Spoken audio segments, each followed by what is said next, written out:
دوستان سلام، وقت بخیر. با بررسی و تحلیل تستی که استوری کرده بودیم از تست های کنکور تیر ماه 1401 مبحث انعکاس عقب کشیدن دست فصل 1/11 در خدمتتون هستم. ولی قبل اینکه این تست رو با هم دیگه تحلیل و بررسی بکنیم لازم میتونم که این مبحث رو به صورت خلاصه توضیح بدم خدمتتون، بعد بیایم تست رو با هم دیگه تحلیل بکنیم. پس با من همراه باشید.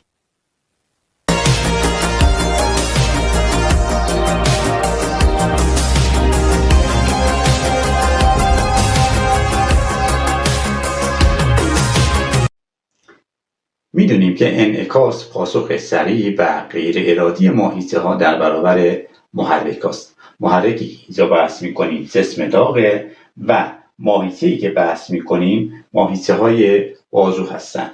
وقتی که دست شخص به جسم داغ برخورد پیدا بکنه، گیرنده های حسی اون منطقه تحریک میشن و باعث به وجود اومدن پیام عصبی میشن. پیام عصبی از طریق نورون حسی به نخاع انتقال پیدا میکنه. این نورون حسی ماست و این منطقه میشه دندریت نورون حسی. این منطقه میشه جسم یافته‌ای نورون حسی، آکسون نورون حسی و در نهایت پایانه های آکسونی.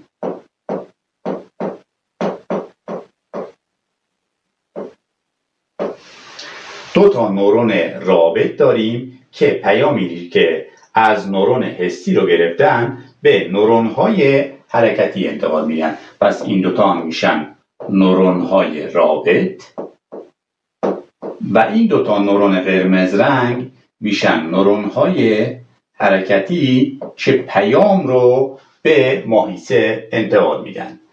در این منطقه ما بین پایانه آکسونی و دندریت های نورون های رابط یه فضایی داریم به نام فضای سیناپسی که این دوتا نورون از طریق این فضا میتونن با هم دیگه ارتباط داشته باشن. دوباره در این منطقه هم ما فضای سیناپسی داریم ما بین نورون رابط و نورون حرکتی. در این منطقه هم ما بین نورون حرکتی و ماهیچه ها دوباره فضای سیناپسی داریم. به فضای سیناپسی ناقل های عصبی آزاد میشن. ناقل های عصبی از دو نوع میتونن باشن، یا میتونن از نوع تحریکی باشن و یا میتونن از نوع بازدارنده باشن. ناقل های عصبی تحریکی باعث تحریک یاخته بعدی میشن و ناقل های عصبی بازدارنده از تحریک یاخته عصبی بعدی یا همون یاخته پس سیناپسی جلوگیری میکنن. به این طریق که پتانسیل الکتریکی یاخته بعدی رو منفی تر میکنن و این یاخته به این آسونی تحریک نمیشه. در این منطقه ناقل های عصبی که آزاد شدن از نوع تحریک کننده هستند. بنابراین کتاب شما با علامت مثبت نشون داده، یعنی پیام الکتریکی که یا پیام عصبی که به این منطقه رسیده از طریق این ناقل ها به نورون رابط بعدی انتقال پیدا میکنه.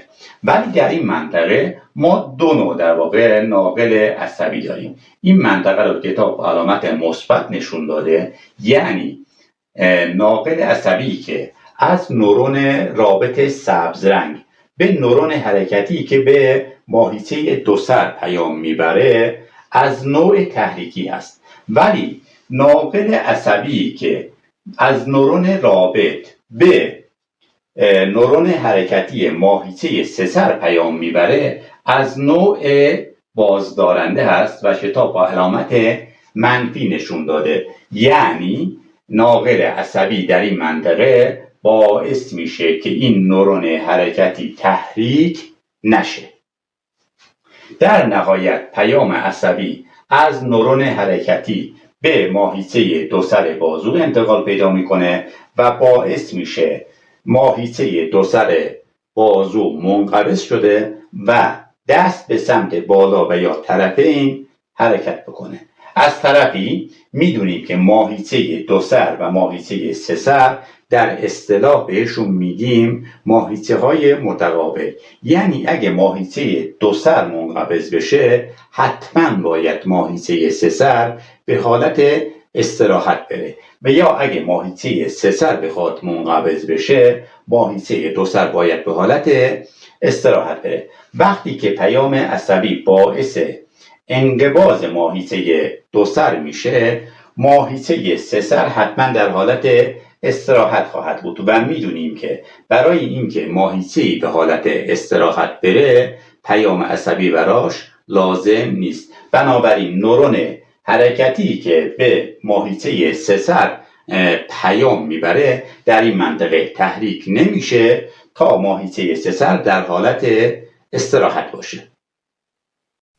خب الان که مبحث رو با همدیگه مرور کردیم میتونیم تست با همدیگه تحلیل بکنیم.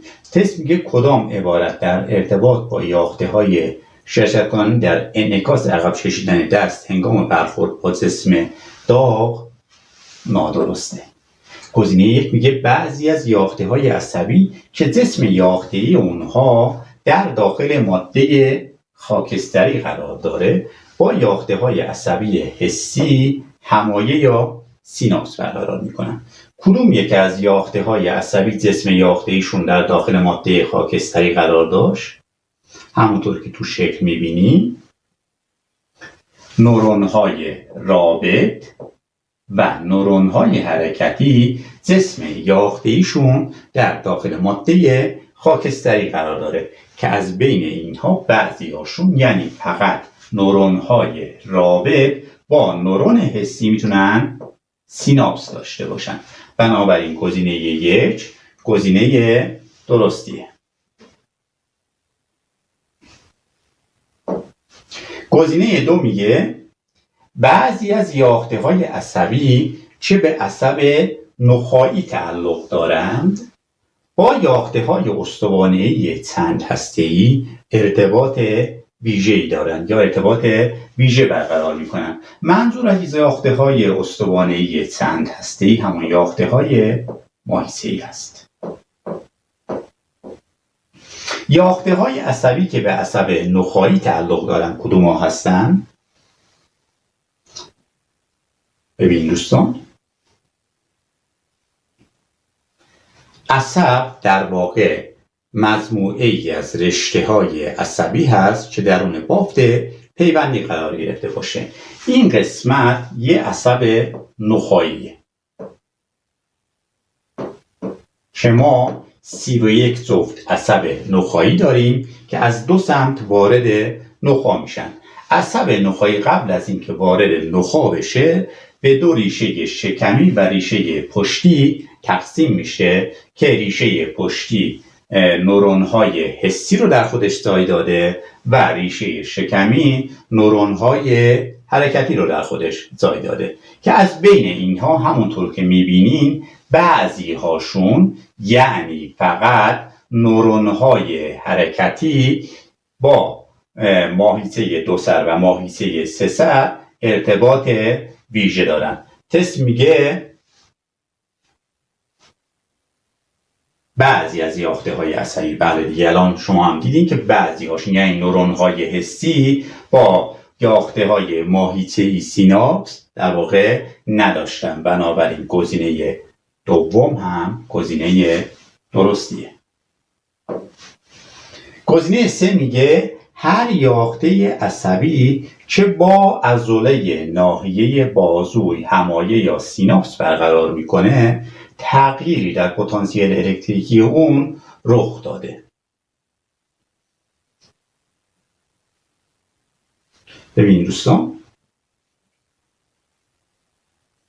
نورون هایی که با ماهیچه بازو سیناپس داشتند نورون حرکتی بود که با ماهیچه دو سر سیناپس داشت و نورون حرکتی بود که با ماهیچه سه سر سیناپس داشت که نورون حرکتی که با ماهیچه دو سر در واقع سیناپس داره چون دارای پیام عصبی هست حتما تحریک شده بنابراین پتانسیل الکتریکی اون هم تغییر پیدا کرده.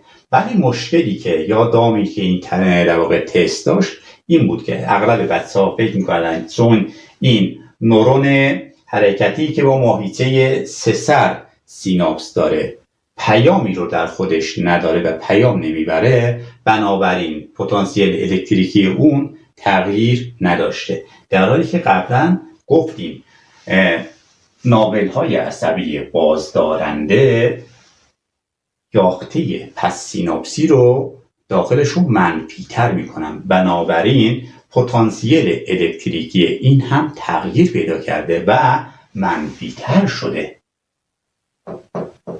بنابراین هم این نورون حرکتی و هم این نورون حرکتی پتانسیل الکتریکیشون دچار تغییر شده و گزینه سوم هم گزینه درستیه.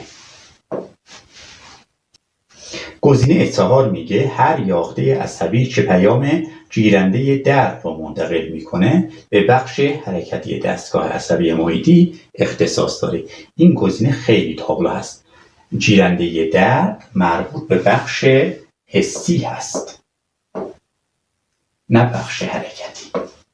بنابراین این گزینه نادرست و جواب تست بود.